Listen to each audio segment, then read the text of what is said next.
আমার আমার কমিটমেন্ট ব্যক্ত করলাম যে আমি আন্তরিকভাবে, আমার তো লিমিটেশন থাকতে পারে, বাট আমার কোনো আন্তরিকতার অভাব থাকবে না। আমি সার্বিকভাবে দিনাজপুরের আইন শৃঙ্খলার উন্নতি করতে চাই।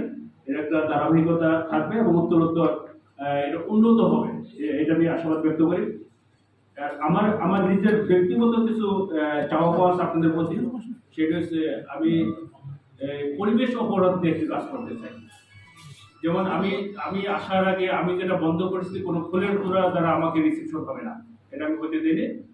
কোনো প্লাস্টিক আমি পুলিশ ইউজ করবো না, আপনারা যাতে কোনো প্লাস্টিক ইউজ না করেন। আপনি দেখবেন আপনাদের সামনে যে গ্লাস রয়েছে, এটা আমি আসার পরে সকল প্লাস্টিকের পানির বোতল অপসারণ করে পুলিশ লাইন, আমার অফিস এবং আমার সকল ইউনিটে ওয়াটার পিউরিফায়ার চলবে, পানির গ্লাস চলবে, জগ চলবে, কোনো প্লাস্টিক বোতল চলবে না। এই বোতল আপনাকে সারা জীবন আমার আপনার সন্তানদের একটা ক্যান্সার জীবাণু হিসেবে কাজ করবে।